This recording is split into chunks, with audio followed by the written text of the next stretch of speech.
Hey, over 50 golfers. I want to come on here today and I want to show you 3 simple dynamic mobility practice drills you can do that will not only help you move better, but they're also going to help you swing better so that you can play better. You know, stretching is kind of overrated, especially static stretching. It doesn't do that much for you. And the dynamic mobility improves your range of motion. And when you can combine that with some drills that actually help retrain how you move for the golf swing, you get a double whammy. You get that bonus of moving better and also ingraining some improved swing dynamics, which we all want, right? We want to swing a little bit easier, be more consistent, and pick up a little bit of distance. So let's get into those. So the really good thing about these dynamic mobility drills, you can do them anywhere, anytime, off season, in season. You don't need any special equipment. All you need is a golf club. You don't need any special area, just enough to move because you're not swinging a golf club. So the first one I want to show you is a dynamic ankle and calf stretch, which really helps with the feet. The action of the feet's really, really important, and it's often overlooked by golfers, where they don't really give a second thought to their ankle mobility, and then as a result they end up struggling with their hip turn or back pain because of that. And the swing flows this way from the ground up, and your feet play a pretty important role in helping you turn and pivot more freely and more effectively in the golf swing. So this one's just a bent leg calf stretch. You're going to have your feet close together and you're going to have them staggered. You're going to use your club for support or a chair, or use the golf cart. I'm just going to kind of stagger my feet here. And I'm just going to kind of lean down a little bit, flex the knee, and I'm going to feel some pressure in that back foot. You're going to feel it in the ankle, you're going to feel it in the calf. I'm just going to kind of lean there. I'm going to try to stay pretty tall, but I'm going to get active into that back foot. I'm just going to press for a bit and hold, release it, and then press again and hold and release it. And do the same thing, back and forth. You can do about 5 to 10 of those just to kind of feel that action in the ankle. You'll feel it in the ankle, you're going to feel it in the calf. But I'm being dynamic with it. I'm going back and forth. And I'm really, feeling the action of the foot into the ground. And then do the other side. Get yourself set and balanced, and do the same thing again. And you might find one side is tighter than the other. So that tight side, do a few extra reps on it. So back, press into it, release, back and forth. Really good for releasing the calf and engaging the foot with the ground and promoting, a little bit better ankle mobility. If that one bothers you and you have a little bit of trouble with it, sometimes, people have really tight Achilles and calves and they can't really get into that too well. You can do some ankle circles. Use the club for balance and foot around, one direction and then the other, moving with the ankle in the ankle joints. Then do the other side, get yourself balanced there, and then do the other foot, and then back and through again. Good. It's important because it's important to have good ankle mobility and get the calves loosened up, because that affects the dorsiflexion in the swing, which is that forward bend in the knees like that, and that allows the pelvis to turn. So for example, when I'm standing here in my golf stance, if I'm restricted down here, it's going to be hard for me to turn. I'm not going to get I'm not going to get that knee bend in there. The pelvis is not going to be turning too well because I don't have that dorsiflexion action to allow the pelvis to turn. It's important that that knee works in, and that starts from down here in the ankle and the calf so that I can get that dorsiflexion in that foot to allow me to turn and pivot. Just like that. And if you want to feel that after you've done those stretches, again, use the club for support. Take your stance, and we'll do a little bit of a golf dance here where I'm going to turn back, I'm going to get my left knee in toward the shaft, and then I'm going to put it down on the ground and then put my right knee in toward the shaft. And you'll feel that dynamic motion in the feet, and I'm using the feet to turn my pelvis. Left knee in, right knee in. Left knee in, right knee in. So you can feel that action in the feet. And I'll give you awareness for that foot action and how important that calf muscle is, and getting the ankle mobility going to allow you to pivot and swing the golf club a lot more effectively. So don't overlook that in the golf swing. Next one I want to do is a dynamic hip twister. Again, help with that key area of the hips and pelvis turn in the golf swing. Take your club, put it out in front of you here, put both hands on top of the club head. You're using that for support.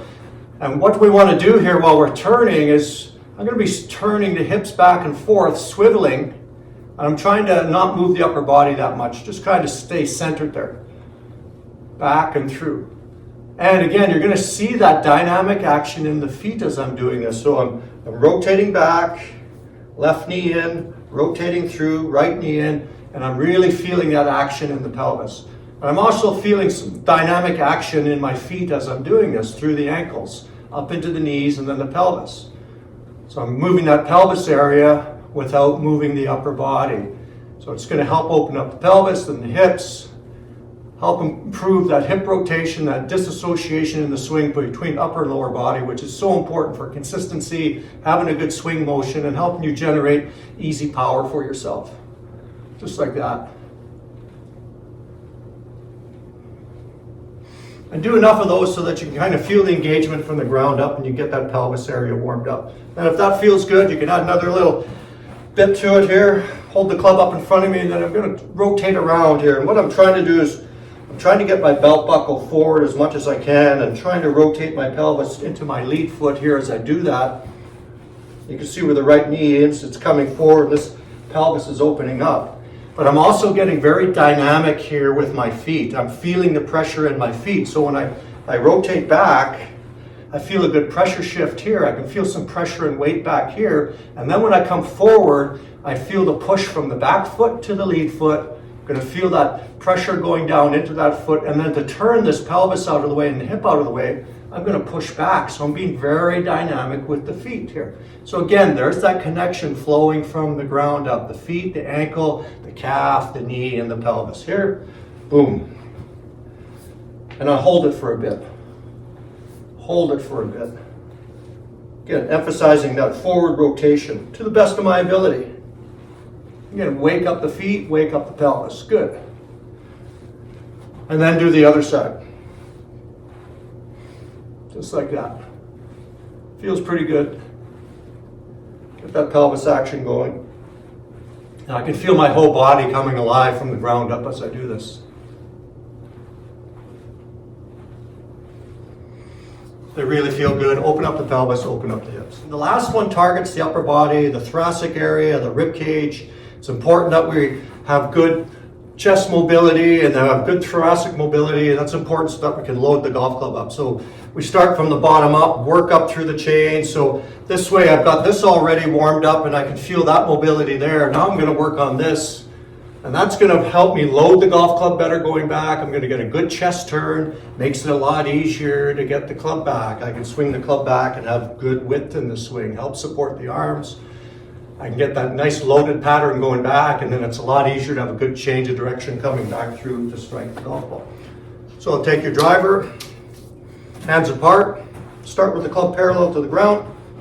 I'm going to be in my golf stance. I'm just going to try to stay centered here, but I'm not going to stay perfectly still. And I rotate back. And I can feel this good chest turn. And you can see the relationship of my arms around my body is constant, right? I'm not kind of diving around and things like that. So I just kind of stay centered here, make a good chest turn to the trail foot. And I'm trying to get my shirt placket, boom, pointing away from the target. I'm trying to get my shirt placket over my trail foot as I go back. So this is where I'm getting good chest rotation. And my pelvis is turning too. I'm not trying to hold that back. That's not the purpose of it. Here, good chest turn. So having the hands apart promotes the rotation. So I'll do some of those going back. And feel it there. You're going to feel it in the upper back. And hold it. And hold it. And then I'm going to come through to the other side, around. And hold it. Just like that. Really feels good in the upper back. Get that rotation going. And then I can add the golf swing motion to it, back and around. And you notice when I come forward, pelvis moves first on the downswing, the through part, and then around. Going back, good chest turn, loading up, move from the bottom up and around. So I'm really getting that good dynamic motion for the golf swing, mimicking a good golf swing action, that good sequence of motion, and the mobility pattern to move, opening up, back and through. And then if you feel comfortable with that, you can add your golf posture to it, which makes it a little more difficult. I bend over here now. I'm in my posture. I'm going to try to maintain my posture. I rotate back, butt of the club down, trail hand up, making that good turn. Then I'm going to come back down, through and around. Fantastic opener. And I'm mimicking the pattern of the golf swing, which is so important.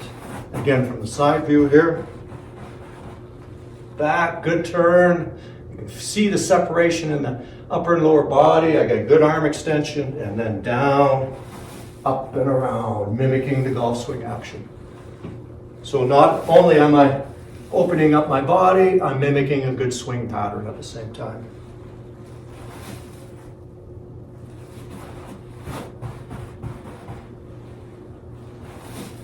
Boom. So do those on a regular basis, 3 times a week, 4 times a week, 5-10 minutes. You'll find a huge difference in terms of how you feel. Your mobility pattern for the golf swing will improve, and you'll start to become more consistent with your golf swing. Barry from Over 50 Golf. Let's keep playing golf. Let's keep having fun. If there's anything else you want to see in the series in terms of tips and lessons, certainly put it into the comments. Send us a message. We'll be happy to include it. See you again.